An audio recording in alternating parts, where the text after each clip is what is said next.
vous écoute. Lorsque vous avez reçu le président de la transition, vous n'avez pas rencontré tous vos problèmes.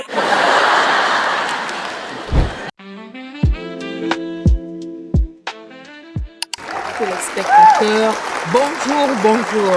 J'ai l'honneur ici d'être assise dans un taxi, pas les moindres, pas comme tous les autres taxis. C'est le taxi dans lequel était le président de la transition, le général Brice Clotaire Oligui. Et s'il vous plaît, avec qui? Madame, le grand chauffeur du président de la transition, le général Brice Clotaire Oligui. On a vu son image sur tous les réseaux sociaux. On l'a vu quand les Gabonais ont bénéficié, certains Gabonais ont bénéficié des taxis. Elle était dedans, elle était parmi ces personnes et s'il vous plaît, elle était l'une des plus privilégiées parce que elle a conduit le président de la transition. Laissez-moi le dire encore et encore.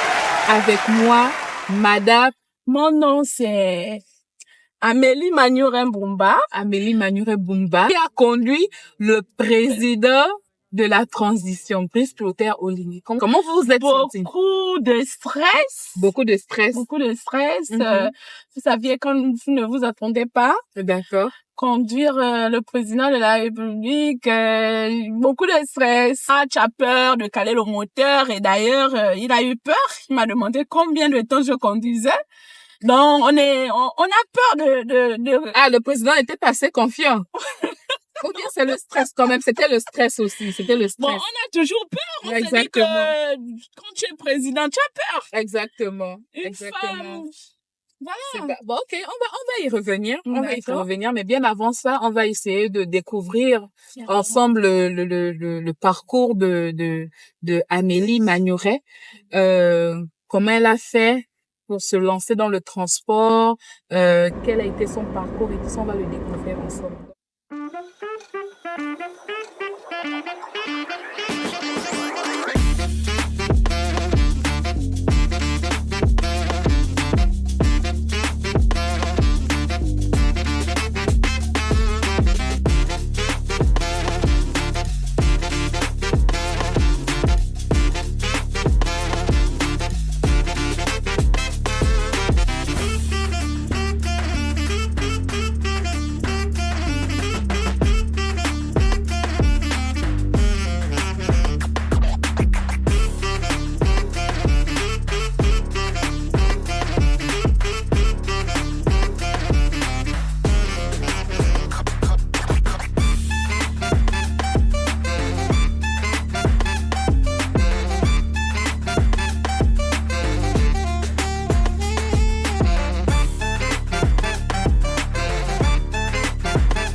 Je suis Amélie Magnouret-Boumba. D'accord.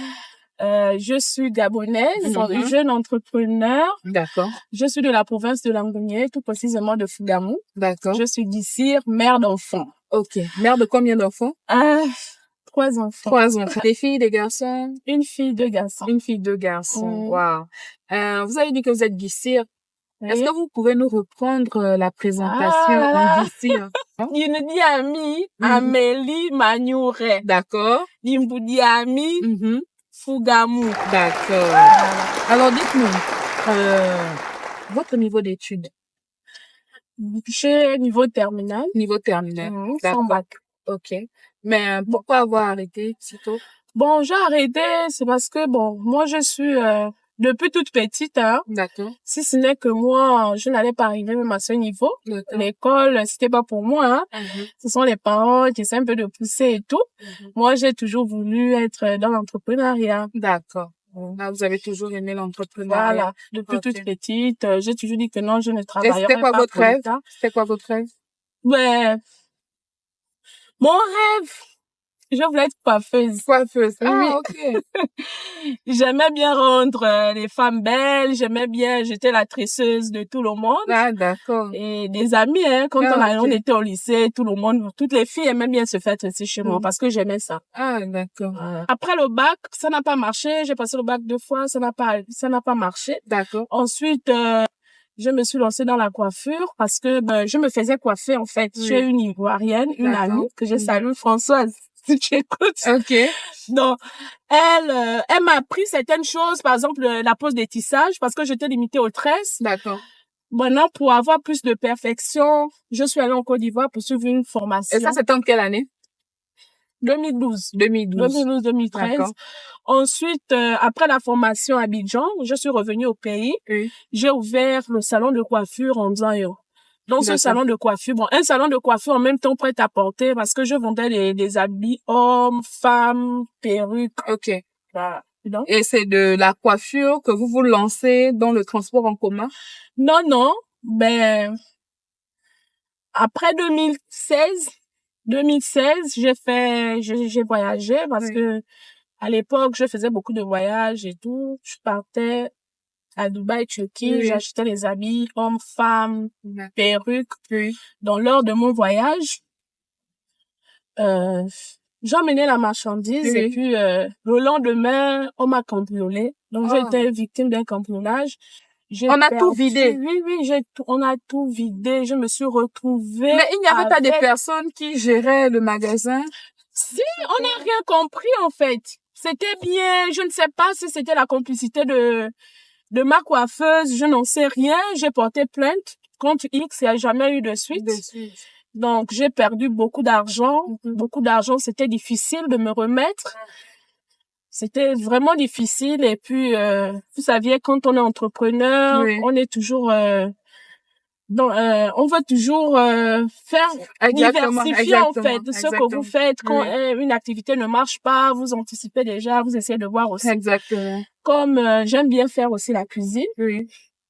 Comme ça que je me suis lancée dans la vente des sandwichs. Je me suis lancée dans la vente des sandwichs de 2016 jusqu'à maintenant. Wow. Donc jusqu'alors, je suis toujours dans la vente des sandwichs. Mais comment vous arrivez à gérer?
Bon, je me suis lancée dans le transport en commun. Déjà, je vous ai dit que je suis plus concentrée dans la vente des sandwichs, dans des établissements.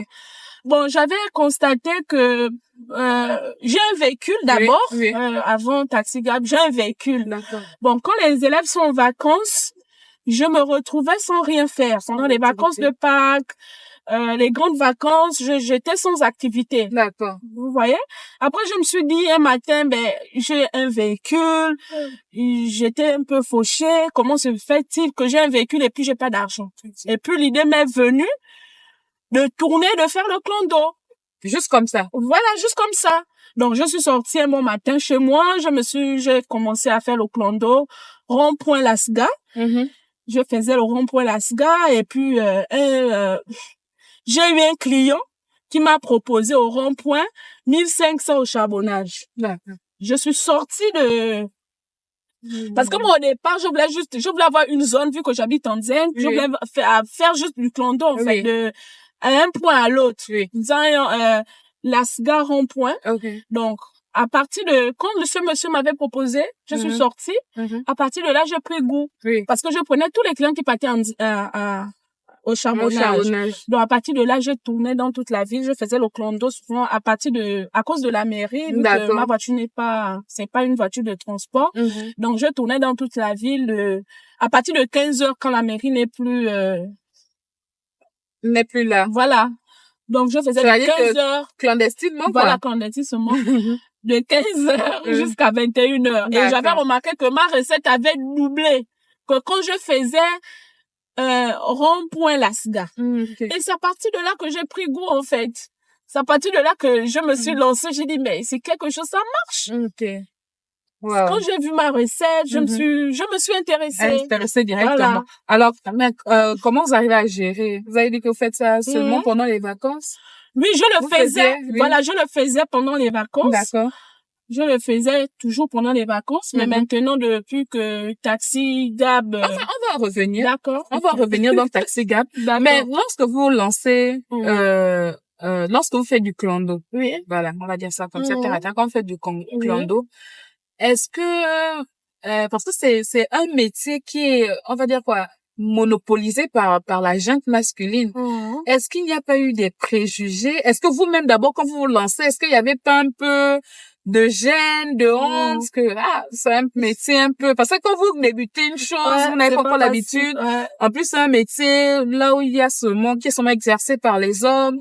Est-ce que vous, déjà, de votre part, il y avait pas un peu de gêne? Et aussi, au vu des autres, est-ce qu'il y avait pas des préjugés et tout ça?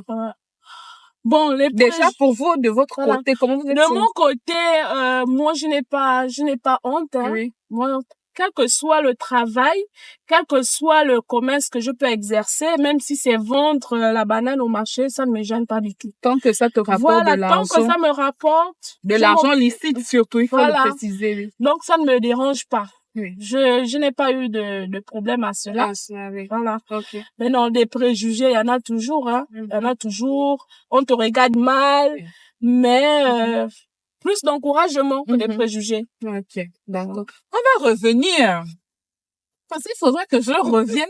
Est-ce que vous savez que actuellement, là où je suis assise, il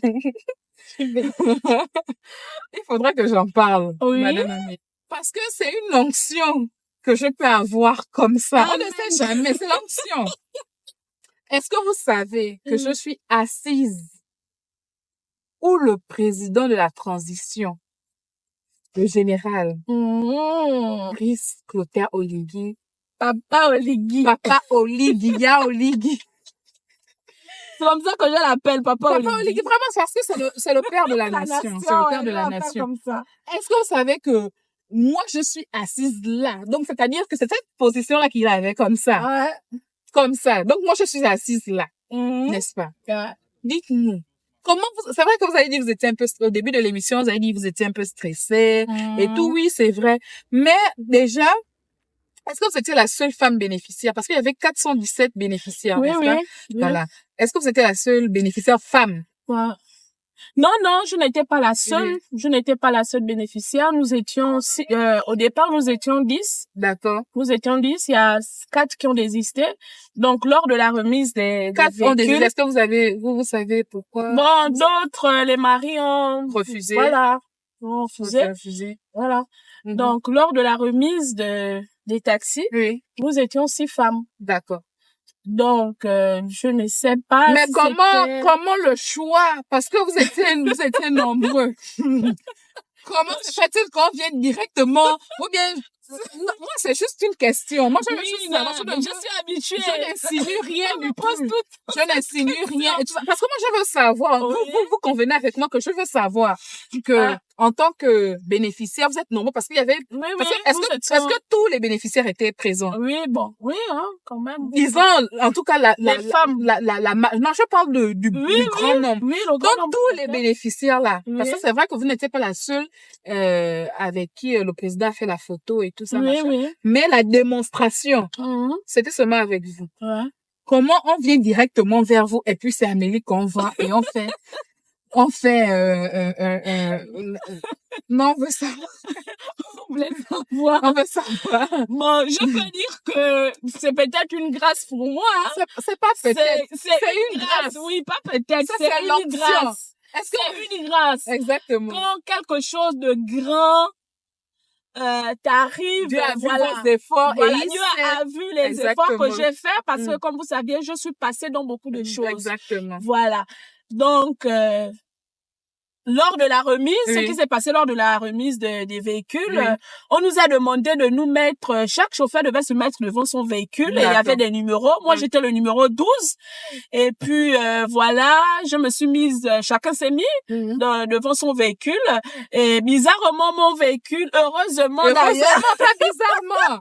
heureusement, mon véhicule était face au président. D'accord. Voilà, c'était face au président. Et puis, voilà. J'ai Comment vu dire? le président Exact. venir vers moi. Et puis voilà, Comment vous êtes sentie? je me suis sentie, j'étais beaucoup stressée parce que quand vous ne vous entendez pas, au moins, quand il y a une préparation, c'est différent. J'ai vu le président venir vers moi, monter dans ma voiture. Vraiment, c'était un plaisir, mais beaucoup de stress parce qu'on a peur. On a peur de faire une gaffe et tout. Et quand Voilà. se disent pas que non, voilà, peut-être qu'elle a prenez le appris. taxi.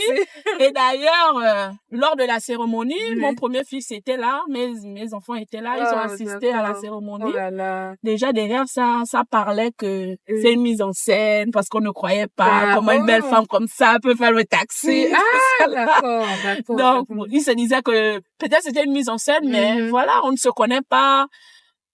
Ça parlait que peut-être que je suis une parente au président. Non, non. Je ne connaissais pas avant. C'est juste, c'est-à-dire que ça pouvait être vous comme une autre personne. Voilà. C'est juste ça, oui. Comment l'aventure avec Taxi Gab débute? Déjà, je n'étais pas informée. Vous saviez, je travaille beaucoup. Donc, à des moments, je n'ai pas le temps de regarder le journal.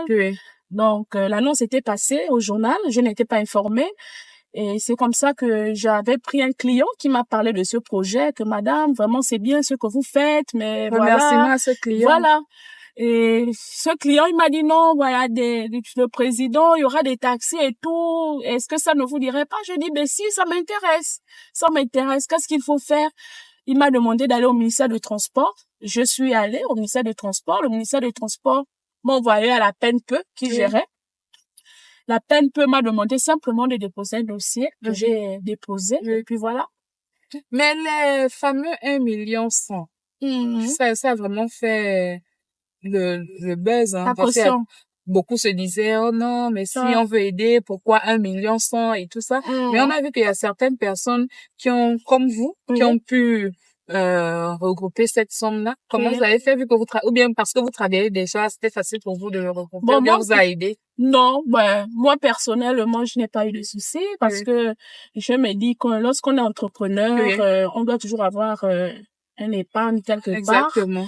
Parce qu'on peut saisir les opportunités. Heureusement que j'avais un peu d'argent dans mon compte. Donc, je n'ai pas eu de soucis. Je n'ai pas eu de soucis. On ne m'a pas aidé. C'était mon argent d'épargne. J'ai pas eu de soucis. Alors, quels sont les avantages à travailler dans TaxiGab? Bon, je dirais que des avantages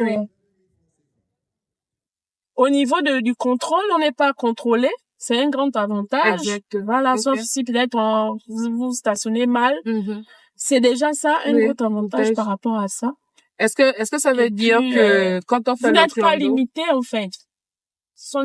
Vous pouvez aller partout. Par exemple, au niveau de l'aéroport, on ne paye pas le parking.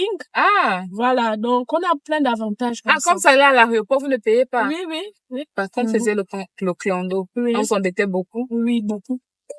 Et pour côté administratif, l'assurance, visite technique et tout ça, qui a géré? C'est vous-même? Non, c'est TaxiGab. Lorsqu'on nous a donné des véhicules, tout y était déjà. Assurance, tout y était déjà. La recette, le versement, c'est 20 000 francs jour.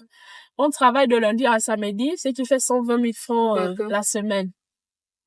Vous n'avez pas de difficulté à verser? Sans problème. Sans problème. Sans problème. Je n'ai pas de problème à ce niveau. Et d'ailleurs, moi, je fais mes versements en anticipation. Chaque semaine, j'anticipe. Au Wow. moins, je travaille sans stress. Sans stress. Voilà. Oui. Est-ce que vous rencontrez des préjugés? Oui. Des préjugés en tant que femme? Oui. Il y avait un client que je transportais, il était très content. Oui. Il était content d'être conduit par Une femme. En plus, celle qui a conduit le président de la République. Il faut préciser. Donc, il était assis là. Ah, vraiment, la place bénie. Donc, le client était très content de voir que vraiment il est assis là où le président était assis. Okay. Il était content. C'est comme ça qu'il m'a demandé s'il pouvait faire le snap. Voilà. Une vidéo et tout. J'ai dit non, ça me dérangeait pas. Et puis, c'est comme ça, il faisait sa vidéo, tout ça. Et il a baissé les vitres. Il a dit à mon collègue taximan rouge que voilà, je suis honorée. Vous voyez cette dame-là, c'est elle qui a connu le président. Donc, ce monsieur-là, il a dit mais quand une femme fait le taxi, c'était, je peux dire que ça m'a quand même touché, mais pas autant. Ce sont des clients qui étaient derrière qui m'ont insulté. Est-ce qu'il n'y a pas du genre quand vous prenez des clients et quand ils voient que c'est une femme, ils ont peur? Ah, il y a des femmes qui ne savent pas conduire et tout ça. J'ai peur, ou ils refusent complètement quand ils voient une femme et ils préfèrent ne pas vous prendre comme... Beaucoup prennent, hein. Beaucoup prennent. C'est vrai qu'au début, surtout les hommes. Moi, je dirais que c'est plus des hommes qui sont un peu réticents. Parce qu'une fois, j'ai transporté un monsieur, il a beaucoup hésité. Et il est quand même monté. Et là, quand il est monté, la façon même dont je tiens le volant, il a directement su que non, je connaissais. Je l'avais pris au niveau de dragage. Il partait en Gonje. D'accord. Au niveau de charbonnage, il m'a dit, madame, félicitations, vous savez très bien conduire. Parce que vous savez, j'ai hésité. J'ai vraiment beaucoup hésité. Ça fait combien de temps vous êtes dans la conduite? Ça fait quand même beaucoup de temps. Hein. Ça fait quand même 20 ans que je conduis. Ah oui. Mais vous avez des encouragements? Beaucoup d'encouragements. J'ai beaucoup de pourboires. Surtout les femmes, ça m'étonne.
Tu vas bien?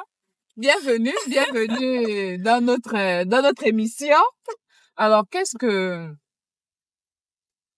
tu peux dire à ta mère présentement? Qu'est-ce que tu penses de ta mère présentement? On n'a pas beaucoup l'habitude. Je n'ai pas l'habitude d'exprimer souvent ce que je pense. Mais je pense que c'est une femme très courageuse et très brave. Parce que elle a compris depuis longtemps que une femme n'est pas seulement là à la maison à attendre des sous d'un homme.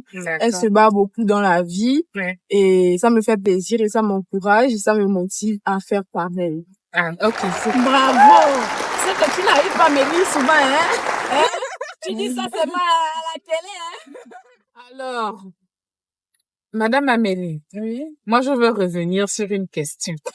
Quand on parlait off caméra, je n'ai pas précisé quelque chose. Je vous écoute. Lorsque vous avez reçu le président de la transition, vous n'avez pas raconté tous vos problèmes. Ah, l'Africain, vraiment. Fredali, si c'était toi. Ah, si c'était moi, j'allais expliquer, hein, on tous les problèmes, mais toi, c'est jamais. Elle-même, elle a fait la timide alors que... en même temps. Mais pourquoi vous n'avez pas raconté tous vos problèmes? Une opportunité. Ou bien le temps était court. C'est vrai que le temps était court et puis au départ il faut être courageux pour expliquer. C'est quand même un président de la République. Il expliquer tous ces problèmes comme ça, c'est. Quand il vous a demandé ça va, pourquoi vous avez dit oui? Pourquoi vous avez dit oui ça va? Vous auriez dit je n'étais pas préparée. Mais vous voyez souvent le côté argent. Pourquoi?